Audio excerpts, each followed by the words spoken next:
आज की घटना पटना के मीठापुर का है। सुबह के 10 बज रहे थे। सोमवार का दिन होने की वजह से सड़कों पर कुछ ज्यादा ही भीड़भाड़ थी। पटना के मीठापुर का भी वही हाल था। सड़कों पर भीड़भाड़ की वजह से गाड़ियां सरक सरक कर चल रही थीं। उसी भीड़ में एक ऑटो भी हॉर्न बजाता हुआ आगे निकलने की कोशिश में लगा था। उसमें एक लड़की बैठी थी जो ऑटो ड्राइवर से बार बार जल्दी से जल्दी पटना जंक्शन रेलवे स्टेशन पर पहुंचाने को कह रही थी, लेकिन भीड़ की वजह से ऑटो आगे बढ़ नहीं पा रहा था। ऑटो में बैठी लड़की कभी अपनी घड़ी देखती तो कभी ऑटो से सिर बाहर निकालकर पीछे की ओर देखती। जैसे ही ऑटो चालक लॉ यूनिवर्सिटी के पास पहुंचा, एक सफेद रंग की बुलेट मोटरसाइकिल पीछे से आकर ऑटो के साथ साथ चलने लगी। उस पर दो युवक सवार थे। उन्हें देखकर लड़की घबरा गई और उसने ड्राइवर से ऑटो भगाने को कहा, लेकिन भीड़ की वजह से ऑटो ड्राइवर ऑटो भगा नहीं सका। इसी बीच मोटरसाइकिल पर पीछे बैठे युवक ने पिस्तौल निकाली और ऑटो में बैठी लड़की को लक्ष्य बनाकर 4 गोलियां दाग दीं। लड़की पर गोलियां दागकर मोटरसाइकिल सवार जिस तरह पीछे से आराम से आए थे, उसी तरह आराम से आगे बढ़ गए। उन्हें रोकने की कोई हिम्मत भी नहीं कर सका। गोलियां लगने से लड़की चीखी तो ऑटो ड्राइवर ने ऑटो रोका और लड़की की मदद करने के बजाय वह ऑटो ही छोड़कर भाग गया। गोलियां चलने से बाजार में अफरा तफरी मच गई थी। लोग दुकानें बंद करने लगे थे। थोड़ी देर में अफरा तफरी थमी तो लोगों को पता चला कि ऑटो में बैठी लड़की पर गोलियां चलाई गई थीं। वह अभी भी उसी में घायल पड़ी है। कुछ लोगों ने तुरंत उसे अस्पताल पहुंचाया, जहां डॉक्टरों ने उसे मृत घोषित कर दिया। पुलिस को सूचना दी गई। पहले पुलिस ने घटनास्थल का निरीक्षण किया, उसके बाद अस्पताल गई। शिनाख्त के लिए लड़की के पर्स और बैग की तलाशी ली गई तो उनमें से मिले कागजातों से पता चला कि लड़की का नाम सृष्टि जैन था। वह इंदौर के स्नेहनगर की रहने वाली थी। वह गो एयर की फ्लाइट से दिल्ली से पटना आई थी और मीठापुर के मणि इंटरनेशनल होटल में ठहरी थी। उसे फ्लाइट से दिल्ली जाना था, लेकिन उसने फ्लाइट का टिकट कैंसिल कराकर पटना से इंदौर जाने के लिए पटना इंदौर एक्सप्रेस का टिकट करवाया था। सुबह 10 बजे वह होटल छोड़कर ऑटो से पटना जंक्शन रेलवे स्टेशन जा रही थी। तभी रास्ते में उसे गोली मार दी गई थी। इसके बाद 11 बजे के करीब उसकी मां ममता जैन ने सृष्टि के मोबाइल पर फोन करके पता करना चाहा कि क्या वह ट्रेन में बैठ गई है, तो किसी पुलिस वाले ने फोन रिसीव करके उन्हें बताया कि सृष्टि को गोली मार दी गई है और वह अस्पताल में है। जिस समय सृष्टि को गोली मारी गई थी, auto driver Raj Kapoor Singh auto छोड़कर भाग गया था। पुलिस ने उसके ऑटो में लिखे पुलिस कोड J647 से उसका मोबाइल नंबर और पता लेकर उसे फोन किया। वह परसा बाजार के पूर्वी रहीमपुर गांव का रहने वाला था। थाने आने पर ऑटो ड्राइवर राज कपूर सिंह से पूछताछ की गई तो उसने बताया कि लड़की पर गोली चलाए जाने के बाद वह काफी डर गया था। वह उस लड़की को लेकर स्टेशन जा रहा था। तभी चालक लॉ यूनिवर्सिटी के पास बुलेट मोटरसाइकिल से 2 लड़के आए और उनमें से पीछे बैठे लड़के ने लड़की को गोली मार दी।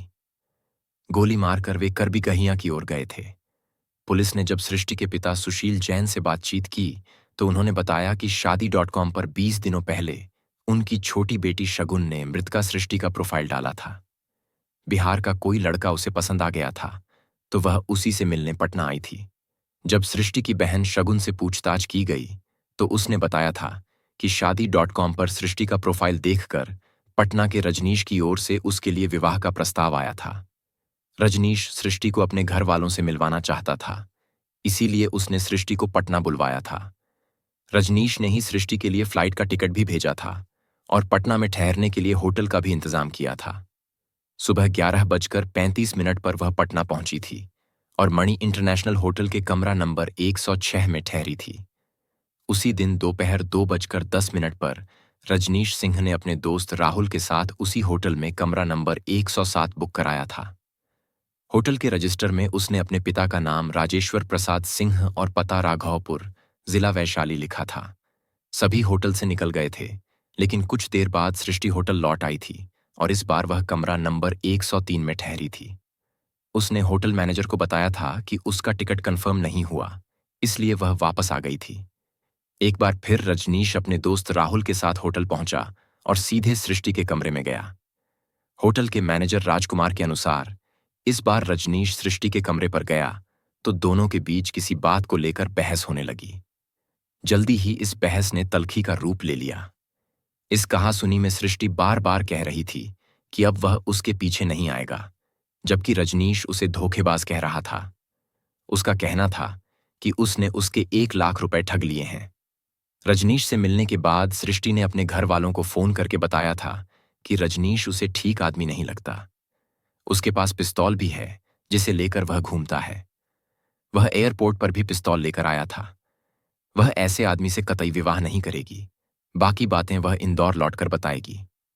सृष्टि की मां ममता जैन ने बताया था कि रजनीश ने उनसे भी फोन पर मीठी मीठी बातें की थीं। वापस आने के लिए सृष्टि को फ्लाइट पकड़ने के लिए एयरपोर्ट पर गई थी, लेकिन फ्लाइट नहीं मिली। इसके बाद उसने पटना इंदौर एक्सप्रेस से लौटने का टिकट लिया था। सृष्टि के पिता सुशील जैन मूल रूप से राजस्थान के उदयपुर के रहने वाले थे। 4 साल पहले ही वह इंदौर आकर रहने लगे थे।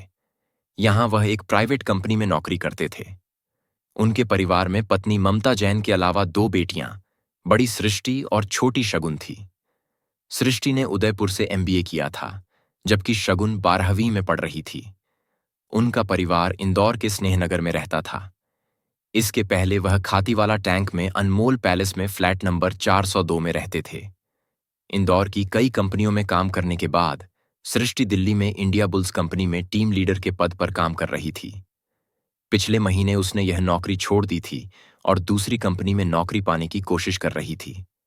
नौकरी छोड़ने के बाद सृष्टि इंदौर आकर मां बाप के साथ रह रही थी। लाश के निरीक्षण के दौरान पुलिस ने देखा था सृष्टि के हाथ पर RS अक्षर का टैटू बना था, जिससे अंदाजा लगाया कि यह रजनीश सृष्टि लिखा है। उसके दूसरे हाथ पर some love one, some love you, I love you, that is you लिखा था। पुलिस ने होटल के सीसीटीवी कैमरे की फुटेज निकलवाकर चेक की तो उसमें सृष्टि से जुड़ी कई बातें सामने आईं। फ्लाइट न मिलने पर जब वह होटल लौटी तो उसकी मुलाकात बंगलुरु के रहने वाले सुरेश रेड्डी से हुई। फुटेज में वह होटल के रिसेप्शन काउंटर के पास वाले सोफे पर रेड्डी के साथ बैठी हुई दिखाई दे रही थी। सृष्टि ने रेड्डी के साथ सेल्फी लेने की बात कही तो पहले तो उसने मना कर दिया। बातचीत में सृष्टि ने उसे बताया था कि वह इंदौर से पटना आई है। वह एक मोबाइल फोन खरीदना चाहती है, वह चलकर खरीदवा दे। इसके बाद रेड्डी उसे ऑटो से बाजार ले गया था। रेड्डी अपनी कंपनी के काम से पिछले 15 दिनों से उस होटल में ठहरा था। फुटेज से यही लगता था कि 24 जनवरी को सृष्टि और रेड्डी की मुलाकात थोड़ी ही देर में दोस्ती में बदल गई थी। होटल से निकलने के बाद उन्होंने 10,000 रुपए का मोबाइल फोन खरीदा था। मोबाइल का बिल रेड्डी के नाम से बना था। इसके बाद दोनों नाइट शो फिल्म देखकर देर रात होटल लौटे थे। होटल स्टाफ ने भी पुलिस को उनके देर से लौटने की बात बताई थी। पुलिस सूत्रों के अनुसार सृष्टि के मोबाइल फोन के मेमोरी कार्ड से पुलिस को कुछ आपत्तिजनक वीडियोज मिले थे, लेकिन पुलिस इस बारे में कुछ नहीं बता रही है। मेमोरी कार्ड से पता चलता है कि सृष्टि विवाहित थी, लेकिन वह ऑनलाइन साथी की तलाश में थी। रजनीश की तरह सृष्टि ने भी अपने प्रोफाइल में खुद के बारे में गलत जानकारियां दी थीं। सृष्टि के परिवार वालों ने पुलिस को बताया था कि उदयपुर में पढ़ाई के दौरान ही सृष्टि ने प्रेम विवाह कर लिया था, लेकिन वह शादी कुछ समय बाद ही टूट गई थी और सृष्टि ने अपने पति से तलाक ले लिया था। सोचने वाली बात यह है कि अगर रजनीश से सृष्टि की पहले से जान पहचान नहीं थी तो किसी अजनबी के बुलाने पर वह इंदौर से पटना कैसे चली गई। रजनीश सृष्टि के पड़ोस वाले कमरे में ही रात में ठहरा था, लेकिन यह बात उसने अपने घर वालों को नहीं बताई थी। दोनों के बीच कहीं पहले से तो कोई रिश्ता नहीं था। आखिर रजनीश बार बार सृष्टि पर 1 लाख रुपए ठगने का आरोप क्यों लगा रहा था। केवल विवाह के प्रस्ताव ठुकराने से कोई किसी लड़की हत्या क्यों करेगा। सृष्टि की हत्या के 8 दिनों बाद सृष्टि के हत्यारे रजनीश को पुलिस ने गिरफ्तार कर लिया था। वह अपनी पत्नी और दोनों बच्चों के साथ कंकड़बाग में अपने किसी रिश्तेदार के यहां गया था। तभी पुलिस ने उसे पकड़ लिया था। पुलिस को उसके वहां आने की जानकारी पहले से थी, इसलिए सादे लिबास में वहां पुलिस वालों को तैनात कर दिया गया था। उसके आते ही पुलिस ने उसे पकड़ लिया था। वह पटना से होकर दिल्ली भागने की फिराक में था। पूछताछ में रजनीश ने पुलिस को बताया था कि सृष्टि उसे ब्लैकमेल करने लगी थी। लोगों को ब्लैकमेल करना उसकी आदत में शुमार था। इस काम में उसका परिवार भी उसका साथ देता था। पुरुषों को फंसाकर वह रुपए ऐंठती थी। यहां आकर उसने उससे गहने खरीदने को कहा था। सृष्टि के बार बार बदलते बात व्यवहार से ही रजनीश को उस पर शक हो गया था, जिससे उसने गहने खरीदने से मना कर दिया था। इसी बात से सृष्टि उससे नाराज हो गई और होटल में ही उससे बहस करने लगी, जो जल्दी तल्खी में बदल गई। बात ज्यादा बढ़ी तो वह रजनीश को गालियां देने लगी। इसके बाद सृष्टि ने अपना सामान उठाया और अकेली ही ऑटो से स्टेशन की ओर चल पड़ी। रजनीश के पास पिस्तौल थी ही। उसने देखा कि सृष्टि उसे धोखा देकर जा रही है, तो उसने बुलेट से जाकर रास्ते में उसे गोली मार दी। राघवपुर के वीरपुर बरारी टोला का रहने वाला रजनीश किसान राजेश्वर प्रसाद सिंह का बेटा है। पुलिस ने उसके गांव वाले घर पर छापा मारा तो वहां से 7.65 बोर की गोलियों के 6 खोखे मिले हैं। रजनीश की 13 साल पहले किरण सिंह से शादी हुई थी। उसके 2 बच्चों में बड़ा बेटा प्रियांशु 12 साल का और छोटा बेटा कुणाल 9 साल का है। रजनीश की गिरफ्तारी से किरण काफी परेशान है। उसका कहना है कि उसके पति किडनी के मरीज हैं। अगर उन्हें समय समय पर दवाएं नहीं दी गईं तो उनकी जान जा सकती है। किरण ने दिल्ली के अपोलो हॉस्पिटल में अपनी किडनी दान की थी। दूसरी किडनी रजनीश के बड़े भाई अनिल ने दी थी, जिसकी वजह से उसे दिन में 3 बार दवा खानी पड़ती है। पीने के लिए उसे मिनरल वाटर दिया जाता है।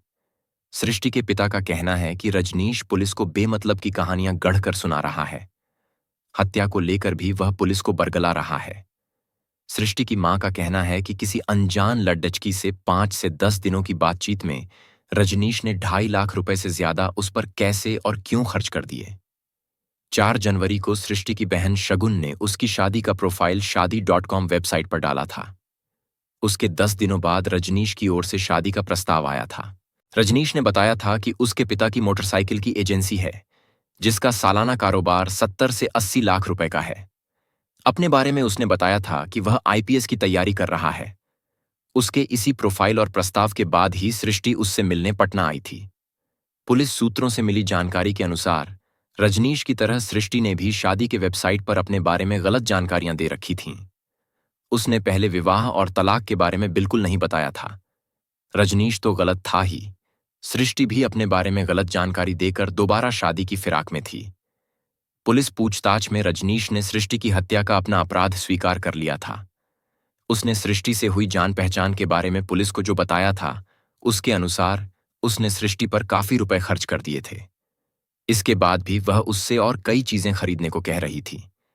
इससे उसे लगा कि यह काफी खर्चीली है। अब तक वह उससे करीब 2 लाख रुपए खर्च करवा चुकी थी।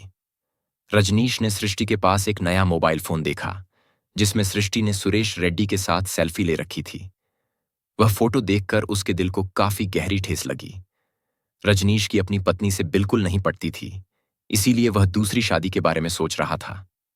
पहली नजर में सृष्टि रजनीश को बहुत अच्छी लगी थी, जिससे उसने उससे विवाह करने का मन बना लिया था।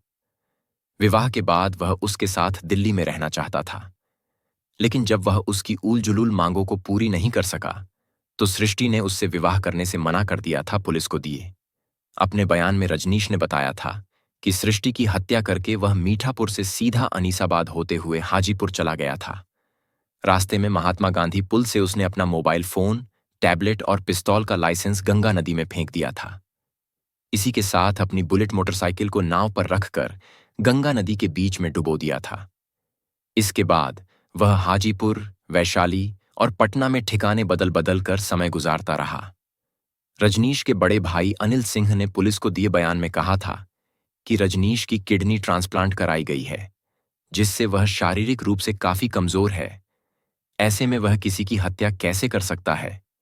उसे दिन में 4 बार दवाइयां खानी पड़ती हैं और मिनरल वाटर पीना पड़ता है। ट्रांसपोर्टर का कारोबार करने वाले अनिल का कहना है कि तबीयत खराब रहने की वजह से रजनीश गांव पर ही ब्याज पर रुपए देने का काम करता था। उसे हत्या के इस मामले में फंसाया गया है। बहरहाल रजनीश पुलिस की गिरफ्त में है और सृष्टि की मौत हो चुकी है। सृष्टि के पिता इस हत्याकांड की सीबीआई जांच की मांग कर रहे हैं। पुलिस का कहना है कि रजनीश के तार किडनी बेचने वाले गिरोह से जुड़े हो सकते हैं। शादी के बहाने रजनीश ने अपहरण की नीयत से सृष्टि को पटना बुलाया था, लेकिन उससे बातचीत के बाद सृष्टि को कुछ खतरा महसूस हुआ तो उसने वापस जाने में ही अपनी भलाई समझी। लेकिन वह लौट नहीं पाई क्योंकि रजनीश को उससे खतरा था। रजनीश पहले भी एक बच्चे के अपहरण के मामले में जेल जा चुका है। वैशाली के थाना जोरावरपुर में उस पर अपहरण का केस दर्ज है। कुछ दिनों पहले ही वह जमानत पर छूटा था। अगवा किए गए बच्चे का अब तक कोई सुराग नहीं मिल सका है। पुलिस जांच में पता चला है कि बच्चे का अपहरण किडनी निकालने के मकसद से किया गया था। जांच के बाद पुलिस ने उसका खाता सील कर दिया था, जिसमें 90 लाख रुपए जमा थे। उसके घर से फर्जी स्टैंप और कई सरकारी अफसरों की मुहरें बरामद हुई थीं। रजनीश खुद भी 2 बार किडनी ट्रांसप्लांट करवा चुका है। पुलिस यह पता कर रही है कि जिस डॉक्टर ने उसकी किडनी ट्रांसप्लांट की थी, कहीं रजनीश उस डॉक्टर या अस्पताल के साथ मिलकर किडनी बेचने का रैकेट तो नहीं चला रहा था। पुलिस को जानकारी मिली है कि सृष्टि ने दिल्ली में किसी डॉक्टर के यहां भी काम किया था। हो सकता है रजनीश की किडनी ट्रांसप्लांट के दौरान उनकी जान पहचान हुई हो। दोनों के बीच रुपयों को लेकर होटल में हुई बहस कहीं किडनी खरीद बिक्री के रैकेट से तो नहीं जुड़ी थी। रजनीश भी पिछले कुछ दिनों से दिल्ली में ही रह रहा था और किडनी ट्रांसप्लांट कराने वाले मरीजों को किडनी मुहैया कराने की दलाली का काम करने लगा था। इस काम से उसने काफी पैसे कमाए थे। वह जब भी अपने गांव वीरपुर आता था, दोस्तों पर खूब पैसा खर्च करता था। लेकिन सृष्टि के पिता का कहना है कि सृष्टि और रजनीश की पहले से जान पहचान और प्रेम प्रसंग की बात बिल्कुल गलत है। दोस्तों, यह कहानी अभी भी उलझी हुई है तथा जांच का विषय है। मिलते हैं अगली रियल क्राइम स्टोरी के साथ। सावधान रहे, सतर्क रहे